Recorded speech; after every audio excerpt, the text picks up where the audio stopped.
So I hope you all get the idea about the Docker Compose and how the Docker Compose is work. So right now from this video, we are going to create a mega project. So I have the Mern stack application. So we are going to containerize that Mern application. So first we are going to run that Mern application locally.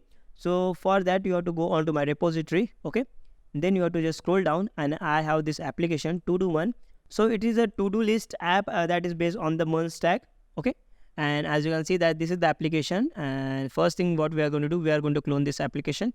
So I'm just going to copy this one and later on we can follow all the steps for the installation. Okay, so I'm just going to open my terminal over here. Okay, then I'm just using git clone. I'm just going to clone this repo to my system.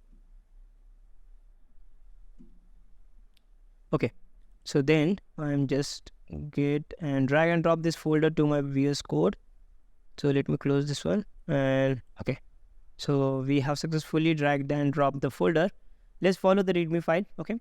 So the first thing we have to git clone this repo. So we have already done that. Then you have to cd in the backend.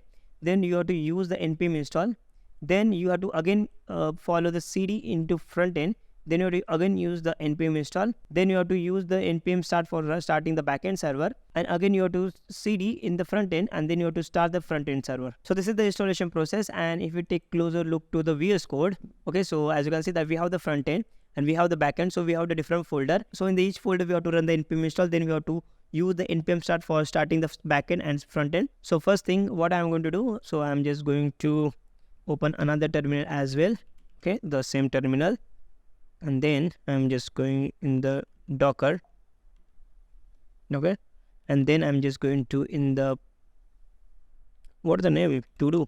Okay, and let's to do here. So as you can see that I have the front end and back end, and first I'm just going in the front end, and in the second terminal I'm just go in the back end. Okay, so we have all the things clear up here, and then I'm using npm install in the front end and all the same thing in the backend as well, like npm install.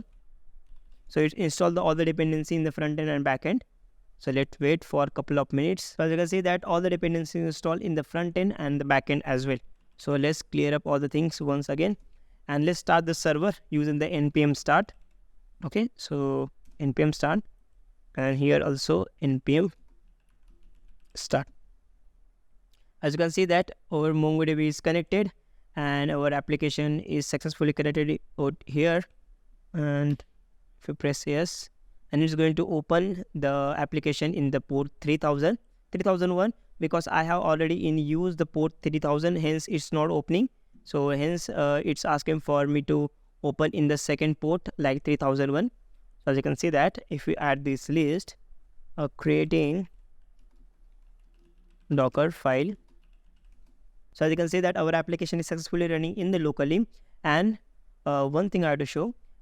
Okay, so in the backend, as you can see that we have the connection for this MongoDB is also connected. So MongoDB is also connected and server is up on port 3000. Okay, which means our backend is also running in the 3000 and our front end is also running in the 3000.